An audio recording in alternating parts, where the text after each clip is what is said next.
हीना voice में आपका स्वागत है। सुहानी ने आज कई दिनों के बाद फेसबुक खोला था। एग्जाम के कारण उसने अपने स्मार्टफोन से दूरी बना ली थी। फेसबुक ओपन हुआ तो उसने देखा कि 35 से 40 फ्रेंड रिक्वेस्ट पेंडिंग पड़ी थी। उसने एक सरसरी निगाह से सबको देखना शुरू कर दिया। तभी उसकी नज़र एक लड़के की रिक्वेस्ट पर ठहर गई। उसका नाम रोहन था। बला का स्मार्ट और हैंडसम दिख रहा था। अपनी डीपी में सुहानी ने जिज्ञासावश उसके बारे में पता करने के लिए उसकी प्रोफाइल खोलकर देखी तो वहां पर उसने एक से बढ़कर एक रोमांटिक शेरो शायरी और कविताएं पोस्ट की थी। उन्हें पढ़कर भी इम्प्रेस हुए बिना नहीं रह पाई और फिर उसने रोहन की रिक्वेस्ट एक्सेप्ट कर ली। अभी उसे रोहन की रिक्वेस्ट एक्सेप्ट किए हुए कुछ ही देर होगी, उसके मैसेंजर का नोटिफिकेशन के साथ बज उठा। उसने चेक करा तो वो रोहन का मैसेज था। उसने उसे खोलकर देखा तो उसमें रोहन ने लिखा था, थैंक यू वेरी मच। वो समझ तो गई थी कि वो थैंक्स कह रहा है, फिर भी उससे मजे लेने के लिए उसने रिप्लाई करा, थैंक्स किस लिए। उधर से तुरंत जवाब आया, मेरी रिक्वेस्ट एक्सेप्ट करने के लिए। सुहानी ने कोई जवाब नहीं दिया, बस एक स्माइली वाला स्टिकर पोस्ट कर दिया और फिर मैसेंजर बंद कर दिया। वो नहीं चाहती थी कि एक ही दिन में किसी अनजान से ज़्यादा खुल जाए और फिर वो घर के कामों में व्यस्त हो गई। अगले दिन उसने अपना फेसबुक खोला तो उसे रोहन के मैसेज नजर आए। रोहन ने उसे कई रोमांटिक कविताएं भेज रखी थी। उन्हें पढ़कर उसे बड़ा अच्छा लगा। उसने जवाब में फिर से स्माइली वाला स्टिकर सेंड कर दिया। थोड़ी देर में ही रोहन का रिप्लाई आ गया। वो उससे उसके हॉबीज के बारे में पूछ रहा था। उसने रोहन का अपना संक्षिप्त परिचय दे दिया। उसका परिचय जानने के बाद रोहन ने भी उसे अपने बारे में बताया कि वो एमबीए कर रहा है और जल्द ही उसकी जॉब लग जाएगी। और फिर इस तरह से दोनों के बीच चैटिंग का सिलसिला चल निकला। सुहानी की रात से दोस्ती हुई। अब तक 1.5 महीना हो चुका था। सुहानी को अब उसके मैसेज का इंतज़ार रहने लगा था। जिस दिन उसकी रोहन से बात नहीं हो पाती थी तो उसे लगता जैसे कुछ अधूरापन सा है। रोहन उसकी जिंदगी की आदत बनता जा रहा था। आज रात फिर सुहानी रोहन से चैटिंग कर रही थी।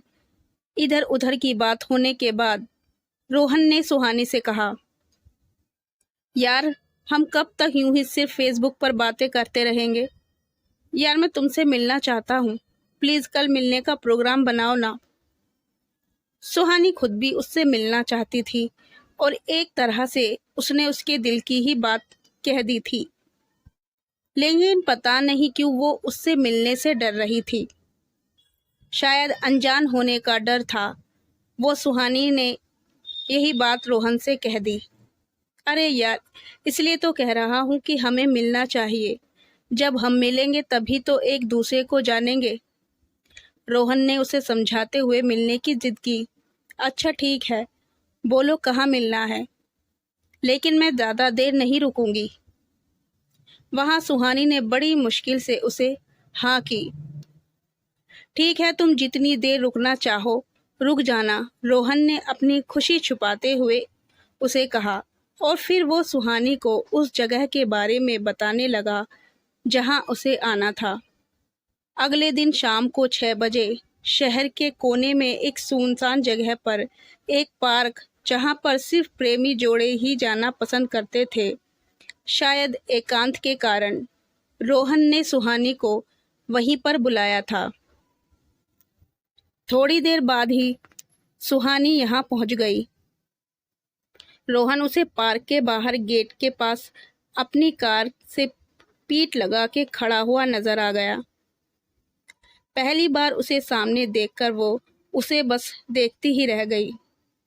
वो अपनी फ़ोटो से ज़्यादा स्मार्ट और हैंडसम था। सुहानी को अपनी तरफ देखता हुआ देखकर उसने उसे अपने पास आने का इशारा करा। उसके इशारे को समझकर वो उसके पास आ गई और मुस्कुराकर बोली, हाँ अब बोलो, मुझे यहाँ किस लिए बुलाया है? अरे यार, क्या सारी बात यही सड़क पर खड़ी खड़ी करोगी? आओ कार में बैठकर बात करते हैं। और फिर रोहन ने उसे कार में बैठने का इशारा करके कार का पिछला गेट खोल दिया। उसकी बात सुनकर सुहानी मुस्कुराते हुए कार में बैठने के लिए बढ़ी। जैसे ही उसने कार में बैठने के लिए अपना पैर अंदर रखा तो उसे वहां पर पहले से ही एक आदमी बैठा हुआ नजर आया।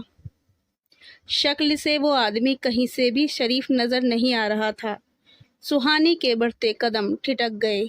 वो पलटकर रोहन से पूछने ही जा रही थी कि ये कौन है कि तभी उस आदमी ने उसका हाथ पकड़कर अंदर खींच लिया और बाहर से रोहन ने उसे अंदर धक्का दे दिया। ये सब कुछ इतनी तेजी से हुआ कि वो संभल भी नहीं पाई और फिर अंदर बैठे आदमी ने उसका मुंह कसकर दबा लिया ताकि वो चीख ना पाए और उसके हाथों को रोहन ने पकड़ लिया। अब वो ना तो हिल सकती थी और ना ही चिल्ला सकती थी। और तभी कार से दूर खड़ा एक आदमी कार में आके ड्राइविंग सीट पर बैठ गया और कार स्टार्ट करके तेजी से आगे बढ़ा दी। और पीछे बैठा आदमी जिसने सलोनी का मुंह बंद रखा था, वो हंसते हुए रोहन से बोला, वाह भाई वाह, मज़ा आ गया। आज तो तुमने तगड़ा माल पर हाथ साफ करा है। शबनम बानो इसकी मोटी कीमत देगी। उसकी बात सुनकर रोहन मुंह ऊपर उठाकर ठहाके लगा के हंसा। उसे देखकर ऐसा लग रहा था जैसे कोई भेड़िया अपने पंजे में शिकार को दबोच के हंस रहा हो। और वो कार तेजी से शहर के बदनाम इलाके जिस्म की मंडी की तरफ दौड़ी जा रही थी। ये कोई कहानी नहीं बल्कि सच्चाई है। छत्तीसगढ़ की सलोनी जो मुंबई से छुड़ाई गई है। ये सुहानी की कहानी उन लड़कियों को सबक देती है जो सोशल मीडिया से अनजान लोगों से दोस्ती कर लेती हैं और अपनी ज़िंदगी गंवा लेती हैं। शेयर ज़रूर करें ताकि कोई और सुहानी ऐसी दलदल में ना फंस जाए। कहानी अच्छी लगी हो तो वीडियो को लाइक और चैनल को सब्सक्राइब ज़रूर करें।